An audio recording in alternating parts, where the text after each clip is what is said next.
제보를 받고 달려간 곳은 전라남도 여수. 있어서는 안 될 일을 겪었다는 제보자들. 그들의 이야기를 들어봤습니다. 저희 아빠 해외에서 굉장히 오래 근무를 하시던 기술자세요. 정유 기술자인데 작년부터 국내에 이제 엄마랑 머물려고 행복한 계획을 세우고 이제 인제 정착한 지 몇 개월 안 됐어요, 아빠. 두 분은 아예 그냥 껌딱지였어. 그냥 이제 그 운동할 때만 떨어지고 그 이외의 시간은 무조건 붙어 있어요.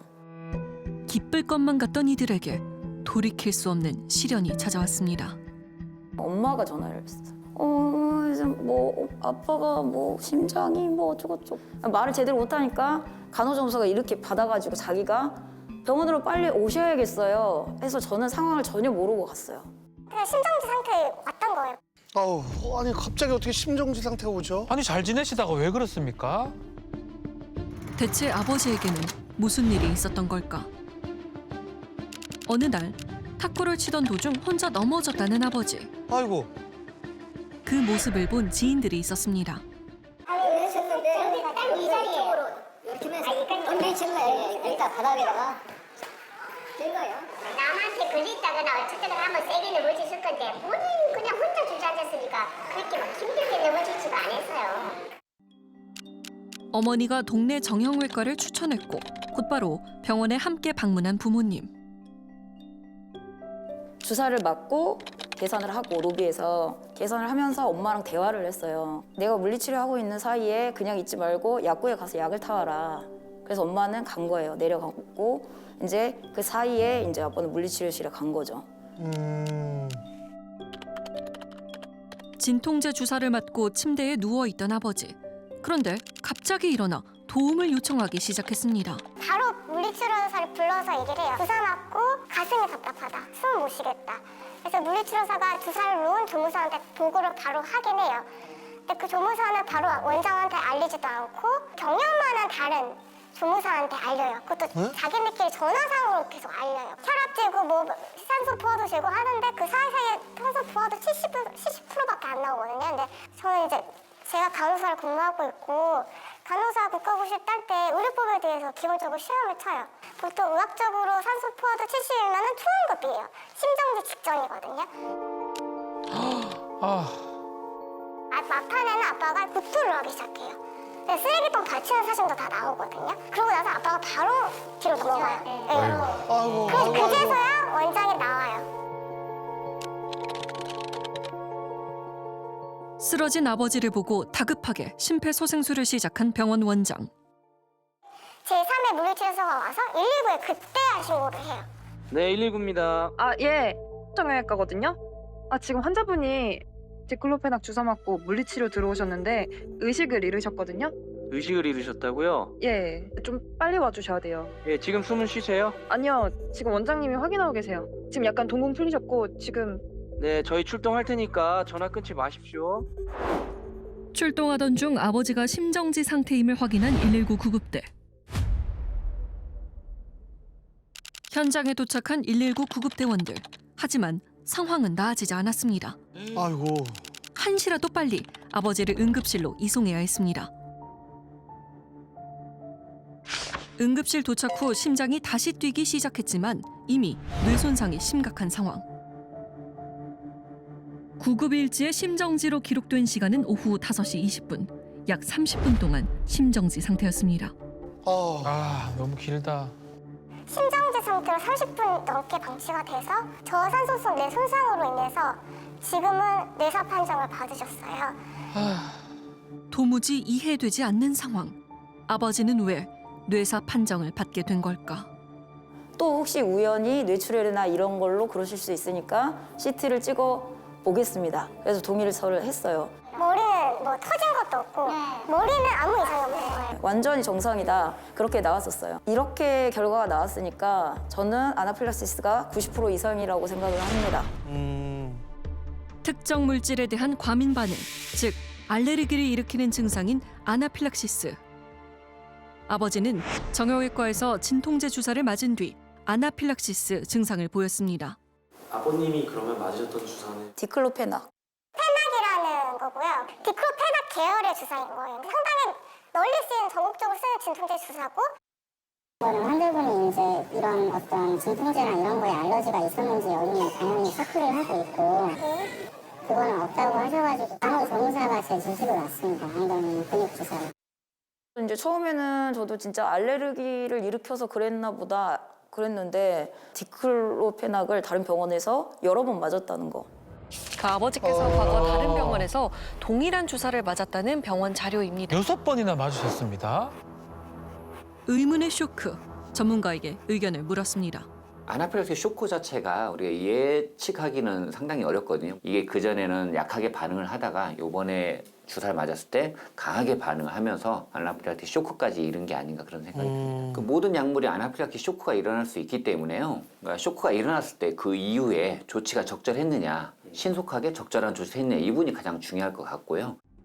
당시 정형외과에서는 적절한 조치를 취했던 걸까? 왜 아빠를 심정지가 30분이나 되게 된 거냐 제가 그렇게 물으니까 뭐 어르신들 뭐 주사 맞다 보면 엄살 많이 피우시잖아요. 저도 그런 줄 알았죠. 그렇게 얘기를 하던 거예요. 근데 게다가 쇼크 발생 시 필요한 약물을 병원에서 투여하지 않았다는 가족들.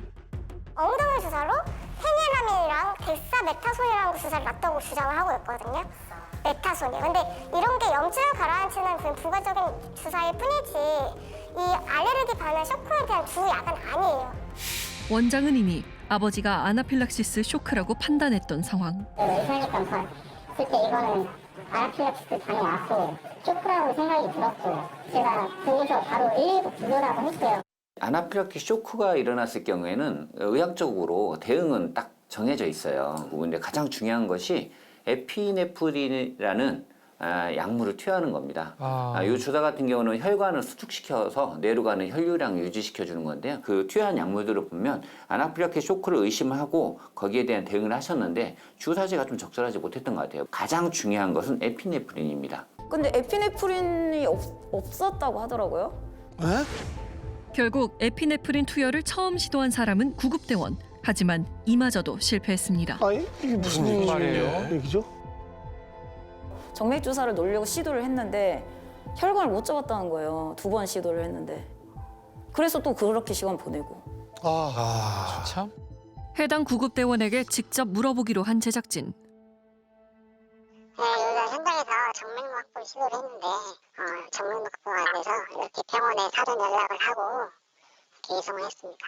그럼 몇 번 정도 시도를 하셨던 거예요? 현장에서 2번 정도? 좀 의사분이나 그 간호조무사분들 이렇게 정맥 잡는 거를 좀 도와달라고 할 수도 없는 상황이었을까요? 그 상황이 좀 저희도 경황이 없는지라 나 같은 대원끼리 이렇게 했던 것 같습니다.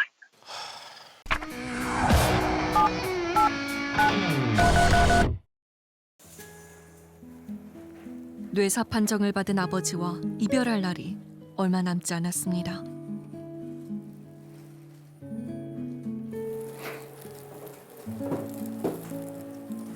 오빠 진짜 우린 착하게 열심히 성실히 살았는데 왜 우리한테 이런 일이 일어난 거야? 왜 하필 우리한테 이런 일이 일어난 거야?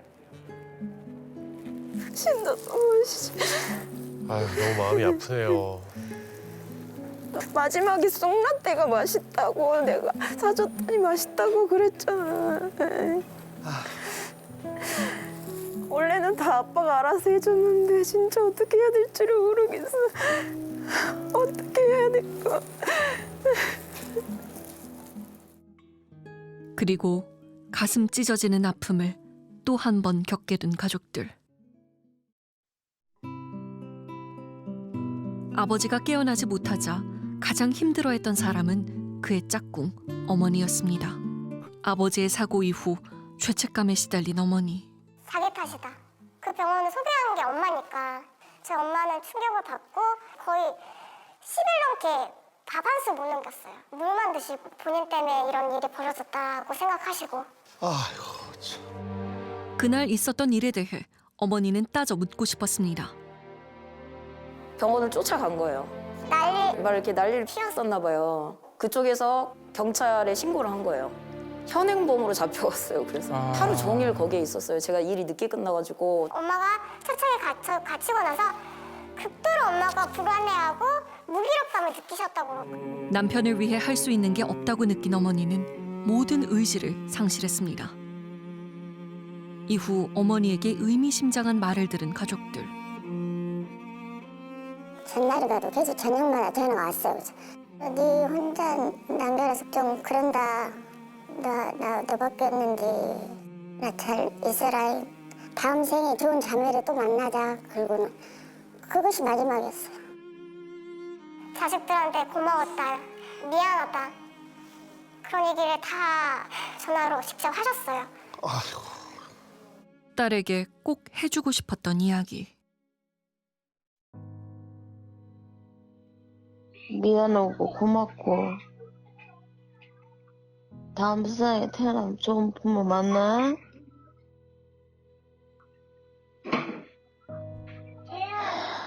미안하고 고맙다. 아니, 제가 엄마를 엄청 혼냈어요. 죽는다는 얘기 듣기 싫어서 그냥 엄마 혼내라는 말도 못하고 그냥 그러고 듣고 이렇게 엄마가 끊어버리더라고요. 그게 마지막이었고. 그리고 다음 날 전화가 걸려왔습니다. 되시죠? 네, 맞아요. 그러니까 여기 여수 해양경찰서인데 저는 그 말 들을 순간부터 아차 싶더라고요. 해양경찰서입니다. 시신이 떠올랐는데 신원 미상이라 지문을 확인했는데 어머님인 것 같다고 와서 정확하게 확인을 해야 되니까 와서 확인 좀 해달라고. 아이고. 결국 어머니는 그렇게 모든 걸 내려놓고 떠났습니다. 하지만 참을 수 없는 말까지 들었습니다. 죽은 거 우리 엄마 스스로 죽었죠. 우리 엄마까지 이렇게 됐다니까 한다는 말이. 그래서 어쩌라고요? 제가 죽였나요? 이렇게 얘기하더라고요. 많은 사람들 앞에서. 남은 가족들이 받은 상처는 여기서 끝이 아니었습니다. 그 병원에 이용하는 몇몇 분들이 저희한테 이렇게 소란을 피우냐, 나가달라. 그러니까 여기 막 사람들까지 다 미운 거예요.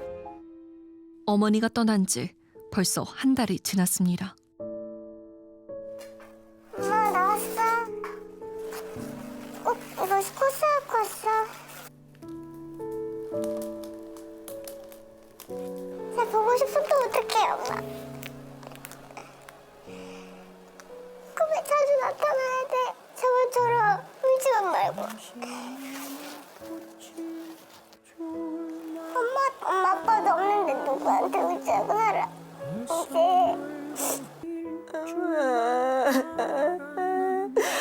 진짜 못 보는 거 맞아. 말도 안 돼.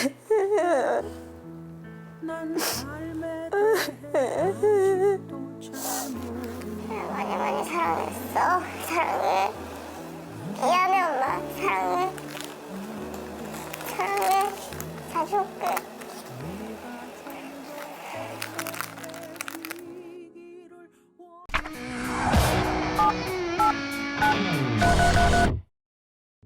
취재 중 갑자기 전화를 걸어온 가족. 그 처음에 의사가 에피네프린이 병원에 없었다고 했거든요. 근데 형사님한테 전화가 왔는데 병원에 있었대요. 이게? 그날 병원에는 정말 에피네프린이 있었을까?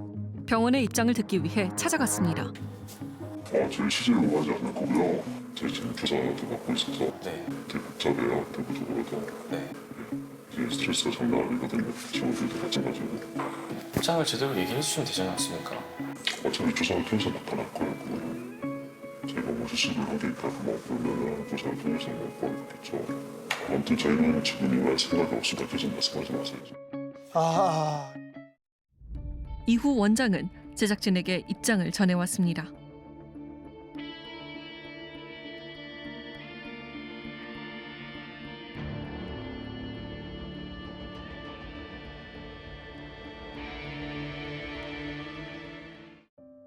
이제 아무도 살지 않는 부모님 댁을 찾은 자매.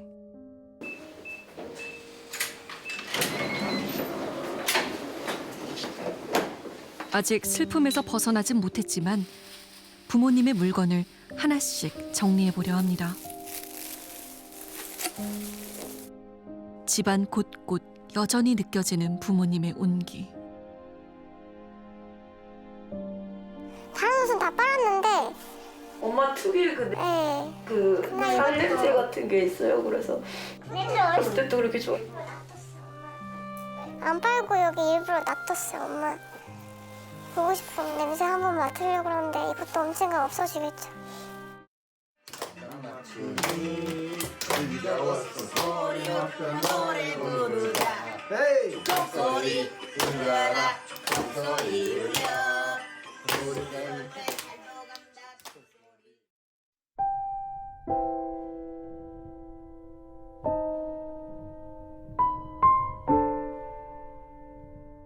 남겨진 가족들은 언제쯤 이별을 받아들일 수 있을까요?